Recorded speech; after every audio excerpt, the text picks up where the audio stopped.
તો રાહુલ ગાંધીને જે ઈડીએ સમન્સ આપ્યું છે તે મામલે સ્મૃતિ ઈરાની હાલ સંબોધન કરી રહ્યા છે. આવો સાંભળીએ. गतिविधियों में वो हिस्सा ले सके. क्या ऐसे डोनर्स की ये मंशा थी कि उनका पैसा कांग्रेस पार्टी उस कंपनी को समर्पित कर दे जिसमें मालिकाना हक गांधी खानदान का? मालिकाना हक कोई भी सामाजिक कार्य के लिए नहीं, क्योंकि यंग इंडिया ने अपनी स्थापना के वक्त एक लाइसेंस लिया under section 25 of companies act कि वो सिर्फ चैरिटी करेंगे. लेकिन साल 2016 में यंग इंडिया ने इस बात को स्वीकार किया कि उन्होंने 6 वर्ष की अवधि में चैरिटी का एक भी काम नहीं किया. प्रश्न यह उठता है, कंपनी बनाई जाती है समाज सेवा के लिए, लेकिन समाज की सेवा नहीं, वो कंपनी मात्र गांधी खानदान की सेवा करने तक सीमित हो जाती है. आज एक प्रश्न उन नेताओं से करना चाहती हूं जो ईडी के ऊपर दबाव डालने के लिए दिल्ली में उपस्थित हुए हैं. आपको राहुल गांधी अगर मिले तो उनसे पूछिएगा कि उनका संबंध डोटेक्स मर्चेंडाइज प्राइवेट लिमिटेड के साथ क्या है. डोटेक्स मर्चेंडाइज प्राइवेट लिमिटेड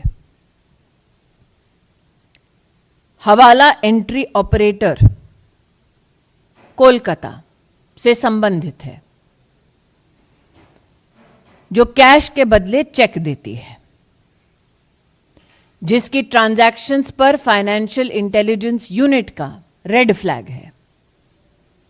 जो कांग्रेस के कार्यकर्ता आज दिल्ली में एकत्रित हुए हैं वो राहुल गांधी जी से पूछिए कि गांधी खानदान का संबंध डोटेक्स मर्चेंडाइज प्राइवेट लिमिटेड से क्या है. क्या यह सत्य है कि डोटेक्स मर्चेंडाइज प्राइवेट लिमिटेड के साथ उन कंपनीज का संबंध है जिसमें मालिकाना हक राहुल गांधी, सोनिया गांधी और जिसका संबंध श्रीमती वाड्रा से है. आज जो लोग इन्वेस्टिगेशन एजेंसीज पर दबाव डालना चाहते हैं उनका ध्यान आकृष्ट करूंगी दिल्ली हाईकोर्ट के 2019 के एक जजमेंट के वाक्य पर. The entire transaction of transferring shares of AGL to Young India was nothing but a clandestine and surreptitious transfer of the lucrative interest in the premises of Young India. अर्थात AGL के ऊपर राहुल गांधी का, सोनिया जी का मालिकाना हक गैर कानूनी तौर पर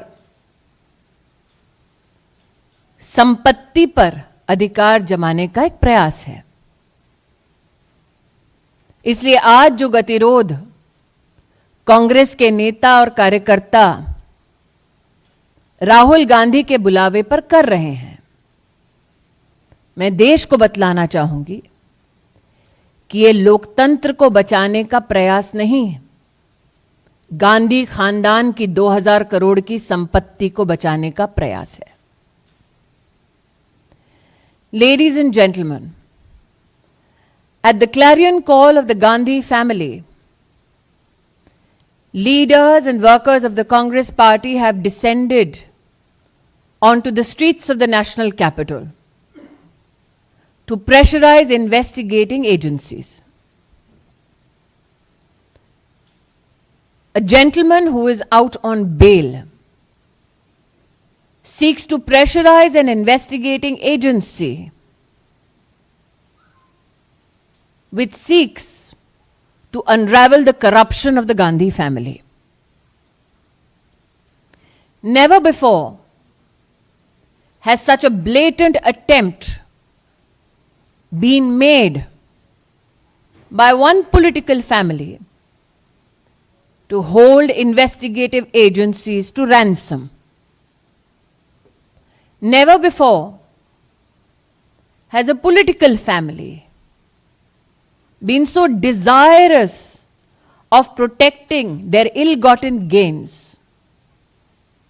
as the Gandhi family. So the questions that I put forth to you for the consumption of citizens at large is this. In the 1930s, Associate Journal Limited was formed with 5,000 freedom fighters as shareholders. Today, a company that was to be run by freedom fighters has been usurped by the Gandhi family. It is projected that the intent of AGL was to publish newspapers. However, in 2008, it seems the company declared it shall no longer publish newspapers, but go into the business of real estate. It is publicly known that the Congress party has waived off a loan of 90 crores. The question humbly I ask of those who have possibly donated money to the Congress party so that democratic values in our country can be strengthened. Did you know that the Congress party, instead of utilizing that money for public gain and public service, utilized it to profit the Gandhi family? The fact that the Gandhi family had to invite તો ભાજપે press conference કરીને અને રાહુલ ગાંધીના બચાવમાં જે રીતે કોંગ્રેસ કાર્યક્રમ આજે આપી રહી છે તેના ઉપર પ્રહાર કર્યા. તેમણે કહ્યું છે કે આ લોકો તમામ લોકો જે છે એ સંપત્તિ બચાવવાનો પ્રયત્ન કરી રહ્યા છે, ના કે લોકતંત્ર. સમાચારોમાં આગળ વધીએ. રખડતા ઢોરની